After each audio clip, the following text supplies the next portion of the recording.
खंड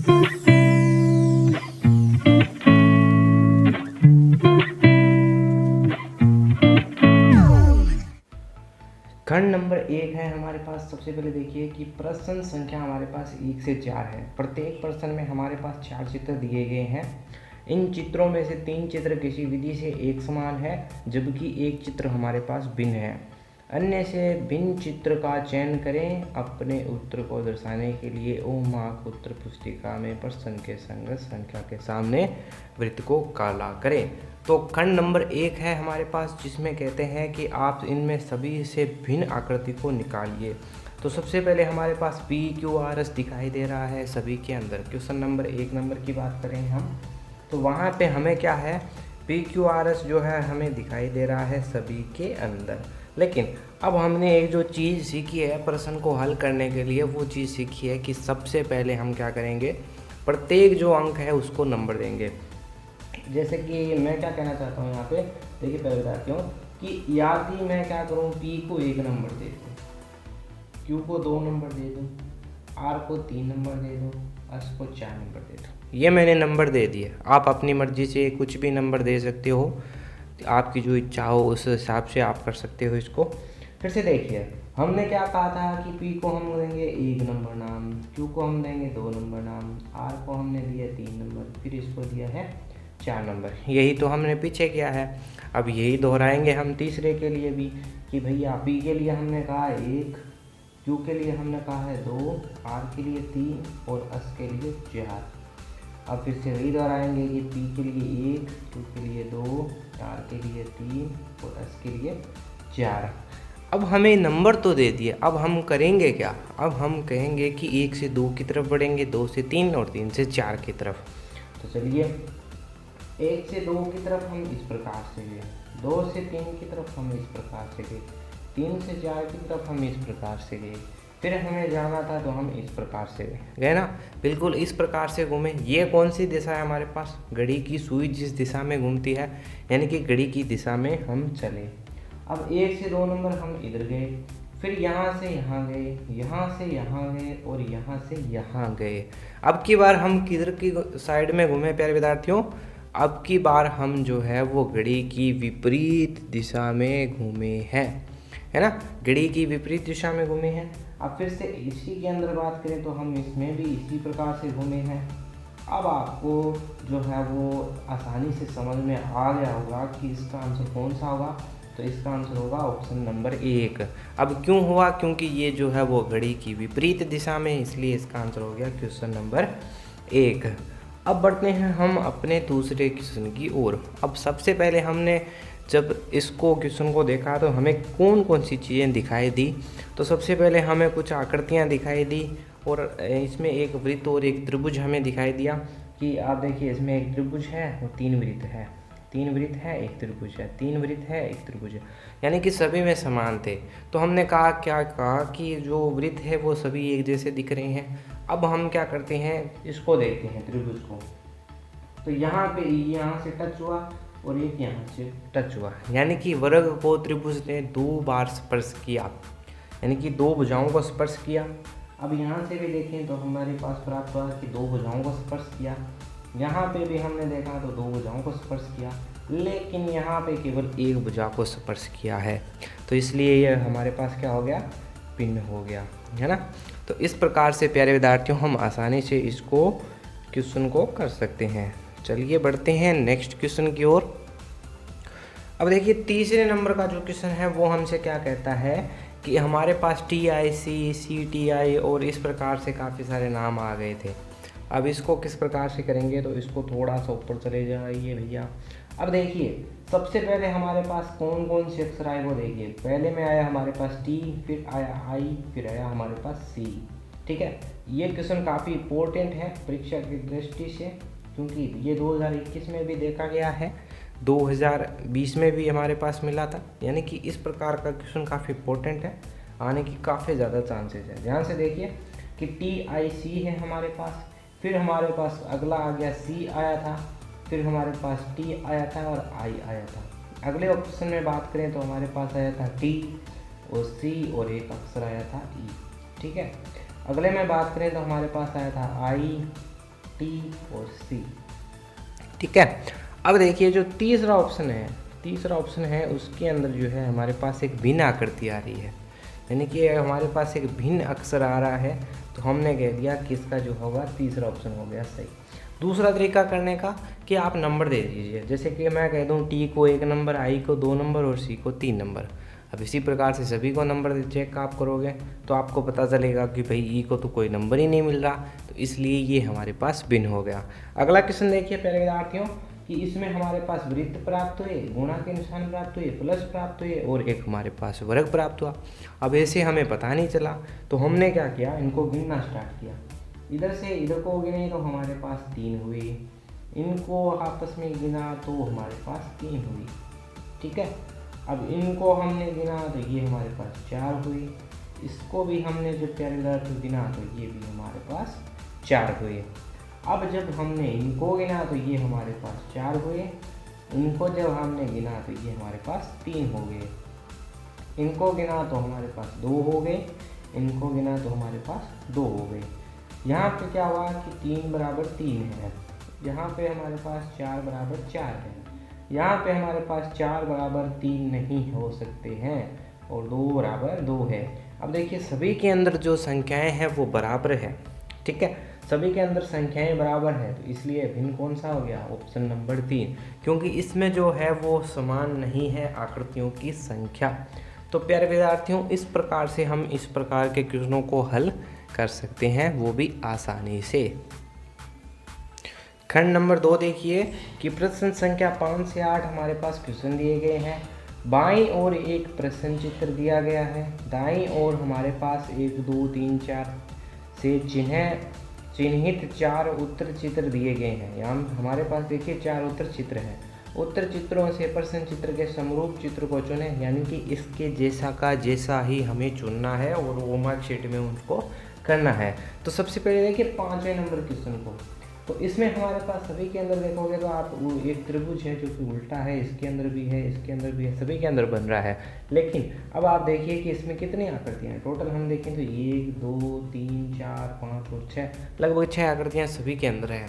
अब हम क्या करेंगे, हमने कहा कि इसके माइनस को चिन्ह को हम 1 नंबर नाम देंगे और बराबर के चिन्ह को हम 2 नंबर नाम देंगे, इस प्लस के चिन्ह को हम 3 नंबर नाम देंगे और इस भाग के चिन्ह को हम क्या कहेंगे, 4 नंबर। अब ऐसा क्यों कहा हमने वो आप जल्दी देखोगे। अब देखिए इसमें जब हमने इसको नाम दिया तो 1 नंबर पे ये बराबर नहीं आया। अब आप देखिए इस प्रकार का चिन्ह हमारे पास होना चाहिए था, लेकिन यहाँ पे कौन सा चिन्ह प्राप्त हो रहा है, इस प्रकार का, तो ये नहीं होना चाहिए था। तो इस प्रकार से मिलाओ, इस प्रकार से मिलाओ, यानी कि ये बराबर नहीं है। कहने का अर्थ है कि ये बराबर नहीं है। अब नेक्स्ट में देखा तो ये 1 नंबर पे फिर से बराबर नहीं प्राप्त हुआ। अब अगले में देखा तो 1 पे बराबर है भैया, 2 पे भी बराबर है हमारे पास, 3 पे भी बराबर है, 4 पे भी बराबर है। तो चलिए ये हो सकता है। अगले में जब हम देखेंगे तो 1 पे बराबर है, 2 पे बराबर है, 3 पे हमारे पास बराबर नहीं प्राप्त हुआ, तो इसलिए आंसर कैसा हो गया, ऑप्शन नंबर 3। और एक और चीज़, ये बीच का है, इसको भी हम नंबर देते तो इसको कहते हैं हम 5 नंबर, यानी कि बीच का है तो उसको 5 नंबर और कहते हैं। क्यों कहते हैं, अब देखिए तीसरे और चौथे में एक अंतर आ गया था हमारे पास, अगर ये नहीं आता तो हम बीच वाले को भी देखते, तो इसलिए आप ध्यान रखिएगा थोड़ा सा। ठीक है, अब देखिए 6वां नंबर क्वेश्चन है। इस क्वेश्चन को नंबरिंग से बहुत आसानी से कर सकते हैं हम, अगर आप चाहो तो अलग तरीक़ों से भी कर सकते हो, लेकिन आप अगर नंबरिंग से करोगे तो बहुत आसानी से होगा। वैसे देखने पे काफ़ी बच्चों को पता चल जाता है, बहुत अच्छी बात है। अब देखिए सबसे पहले हमने 1 नंबर नाम दिया और 2 नंबर नाम दिया। अब हमने जब सभी में देखा तो एक चीज़ देखी कि ये इस साइड में, इस साइड में, इस साइड में, इस साइड में आ रहा है, तो हम क्या 1 2 को मिला लें एक बार। तो चलिए यहाँ पे आप देखिए 1 नंबर मिल रहा है हमारे पास, लेकिन 2 नंबर नहीं मिल रहा है, इसलिए ये ऑप्शन नहीं हो सकता। यहाँ पे 1 नंबर नहीं मिला हमारे पास, यहाँ पे 1 नंबर तो मिला लेकिन 2 नंबर हमारे पास नहीं मिला। अब यहाँ पे 1 नंबर मिला है, 2 नंबर मिला है, अन्य आप मिला के देख सकते हो, ज़रूर मिलेंगे, क्योंकि अन्य के अंदर 1 नंबर 2 नंबर नहीं मिले हैं। अगर ऐसा बहुत सारे के अंदर होता तो हम उसको ध्यान से देखते हैं। तो चलिए विद्यार्थियों 7वें नंबर क्वेश्चन की ओर बढ़ते हैं। देखिए विद्यार्थियों 7वां नंबर क्वेश्चन हमसे क्या कहता है, ये कहता है कि भैया हमारे पास सभी ऐसी आकृतियाँ हैं, लेकिन अब आप बीच में देखोगे तो बीच में हमारे पास क्या है, एक नंबर पे प्लस है, फिर माइनस है, फिर प्लस है, फिर माइनस है। अब यही क्रम आपके पास होना चाहिए, ठीक है। अब हमने जब यहाँ पे देखा तो सभी प्लस के आ गए, तो हमने इसको कहा नहीं हो सकता। अब यहाँ पे एक नंबर माइनस आ गया हमारे पास, ठीक है। अब यहाँ पे प्लस आया, माइनस आया, प्लस आया, माइनस आया, ये हो सकता है। यहाँ पे गुण आ गया, इसका मतलब ऑप्शन नंबर 3 इसका राइट आंसर हो गया। अब सभी चीज़ें आपने देख ली होगी। नेक्स्ट क्वेश्चन देखिए प्यारे विद्यार्थियों, इसको भी आप नंबरिंग से कर सकते हो। आप कहूँ मैं यदि इसको इतने नंबर दे दिए, एक बार मैं इतने देखता हूँ तो एक पे प्राप्त नहीं हुआ, यहाँ पे ये प्राप्त हुआ है, यहाँ पे भी प्राप्त हुआ है, यहाँ पे प्राप्त, चलिए ये भी देख लेंगे हम। यहाँ पे प्राप्त हुआ है, यहाँ पे भी प्राप्त हुआ है, यहाँ पे भी प्राप्त हुआ है, ठीक है। यहाँ पे प्राप्त हुआ। अब केवल 2 ऑप्शन है एक से आ गए जो कि एक जैसे हैं। चलिए आगे नंबर को बढ़ा देते हैं। हमने कहा 4, 5 और 6 इस प्रकार से दिया। 4 पे हमारे पास प्राप्त हुआ, 5 पे भी प्राप्त हुआ, लेकिन 6 पे इस बार नहीं प्राप्त हुआ। अब देखिए यहाँ पे 4 पे प्राप्त हुआ है, 5 पे प्राप्त हुई, 6 पे है, वैसी आकृति प्राप्त हुई है, तो ऑप्शन नंबर 3 हमारे पास हो गया।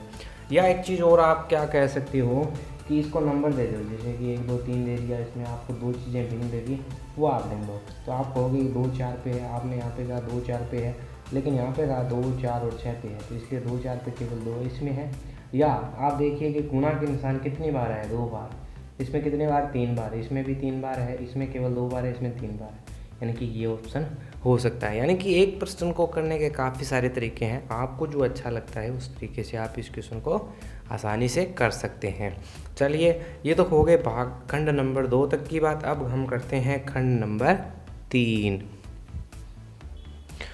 तो प्यारे विद्यार्थियों, खंड नंबर 3 करने के कई तरीके हैं। हम ये चीज़ करेंगे, यानी कि प्रश्न संख्या 9 से 12 तक दाएं और प्रश्न चित्र दिए गए हैं, एक भाग हमारे पास लुप्त है। जैसा कि आप यहाँ पे देख सकते हो, एक भाग हमारे पास यहाँ पे गायब है। दाएं और हमारे पास उत्तर चित्र दर्शाए गए हैं, 1, 2, 3, 4, इनमें से हमें ऐसा भाग का चयन करना है।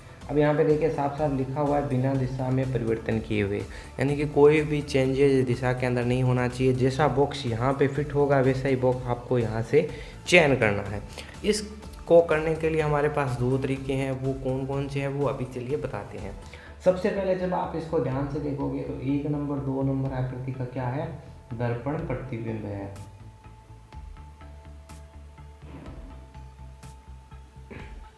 ठीक है, यानी कि 1 नंबर जो आकृति है वो 2 नंबर आकृति की एक दर्पण प्रतिबिंब आकृति बना रही है।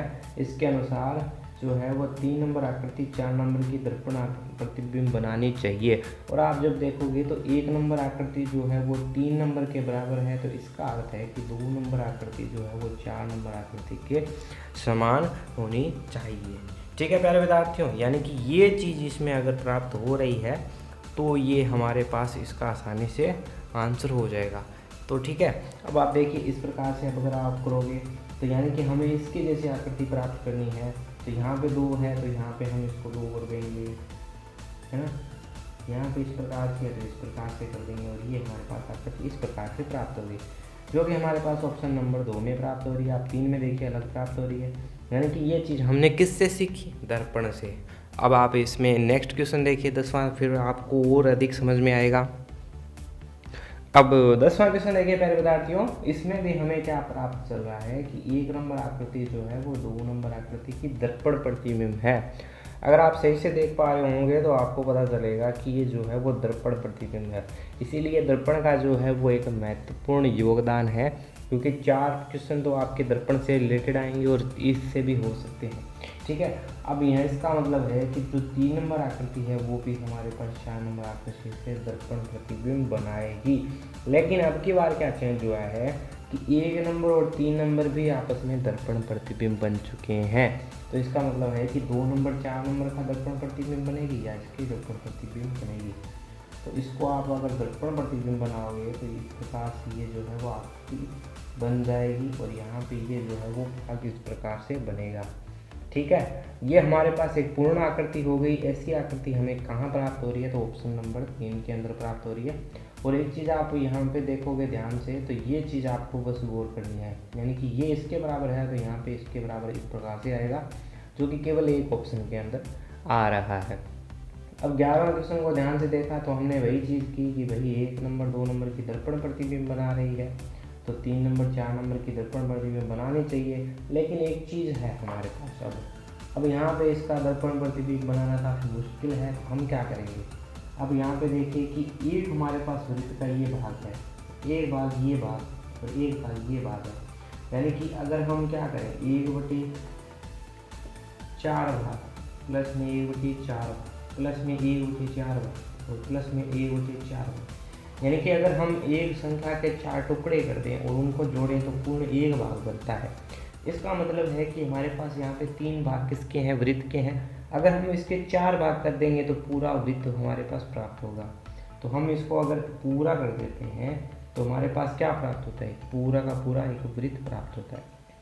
अन्य हमने देखा कि वृत्त को जो है वो एक रेखा पूरी पूरी काट रही है, तो हमने भी कहा कि भाई हमारे पास भी एक रेखा है जो कि इस प्रकार से काट रही है। अब यहाँ पे देखिए कि वृत्त का जो है वो 1/4 भाग हमारे पास यहाँ पे भी है, यहाँ पे भी है और यहाँ पे भी है। इसका मतलब होगा कि यहाँ पे भी प्राप्त होगा। इसको आप नंबरिंग से भी कर सकते हो कि जैसे कि आप कहो कि 1 नंबर ये हो गया, 2 नंबर ये हो गया, 3 नंबर ये हो गया और 4 नंबर ये हो गया, तो हम कहेंगे कि 3 नंबर जो कोना है वहाँ पे भी हमारे पास इस प्रकार से प्राप्त होगी। अब अन्य देखिए कि यहाँ से जो रेखा थी वो इसको यहाँ तक मिला रही थी, यानी कि यहाँ से ये रेखा इसको इस प्रकार से मिलाएगी और यहाँ से इस रेखा इस प्रकार से मिलाएगी, तो कुछ ऐसी आकृति प्राप्त होगी। अब सबसे पहले हम 3 नंबर पे देखेंगे तो 3 नंबर ये है, 3 नंबर ये है हमारे पास, 3 नंबर ये है और ये 3 नंबर ये है। तो 3 नंबर पे हमारे पास इसमें प्राप्त हो रही है, इसमें और इसमें, तीनों में प्राप्त हो रही है। दूसरी चीज़ कि यहाँ पे एक रेखा होनी चाहिए, सभी के अंदर है। तीसरी चीज़ यहाँ पे एक वृत्त होना चाहिए जो कि इसके अंदर और इसके अंदर है, लेकिन ये तो पहली बार हो गई और इसके अंदर भी है।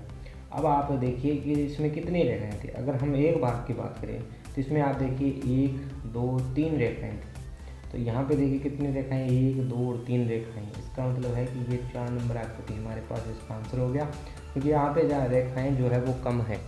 ठीक है, तो ये छोटी छोटी चीज़ें हैं जिनका हमें ध्यान रखना है। और 12वां क्वेश्चन ध्यान से जब आप देखोगे तो इसमें एक चीज़ छुपी हुई है कि यहाँ पे क्या है कि 1 नंबर आकृति, 2 नंबर आकृति और 3 नंबर आकृति क्या है, आपस में बराबर है। कहने का अर्थ है कि 1 नंबर आकृति बराबर है किसके, 2 नंबर के, 2 नंबर बराबर है किसके, 3 नंबर के, तो इसका मतलब है कि 4 नंबर बराबर होंगे। और ये हम खंड नंबर 2 अभी करके आए हैं, जिसके अंदर हमने सीखा है कि वहाँ पे जो है वो दोनों संख्याएं बराबर होनी चाहिए। ये चीज़ हमें पीछे सीख के आए हैं, तो इसका मतलब है कि 4 नंबर आकृति भी बराबर होगी। अब इसको बराबर करने के लिए हम इसको नंबर दे देते हैं कि गुणा को 1 नंबर दिया, प्लस को 2, भाग को 3 और माइनस को 4। तो यहाँ पे देखिए 1 पे गुणा है हमारे पास, 2 पे प्लस है, 3 पे माइनस है और 4 पे भाग है। तो यहाँ पे 3 पे भाग होना चाहिए था, लेकिन 4 पे आ रहा है, तो इसलिए ये नहीं हो सकता। 1 पे गुणा, 2 पे प्लस, 3 पे भाग और 4 पे माइनस, ये आ रहा है। इसका मतलब ये 2 नंबर ऑप्शन हो गया। अन्य में आप देखिए यहाँ पे माइनस आ गया है, यहाँ पे गुणा आ गया है, तो इसलिए प्यारे विद्यार्थियों ये हमारे पास हो गया। तो उम्मीद करते हैं प्यारे विद्यार्थियों आपको ये जो 12 के क्वेश्चन थे वो आसानी से समझ में आए होंगे। एक एक क्वेश्चन को अलग अलग तरीके से समझाने की कोशिश किया, यानी कि जो खंड नंबर 3 है आपने अलग अलग तरीक़ों से भी सीखा होगा, हमने और अधिक अलग तरीक़ों से सिखाने की कोशिश की है।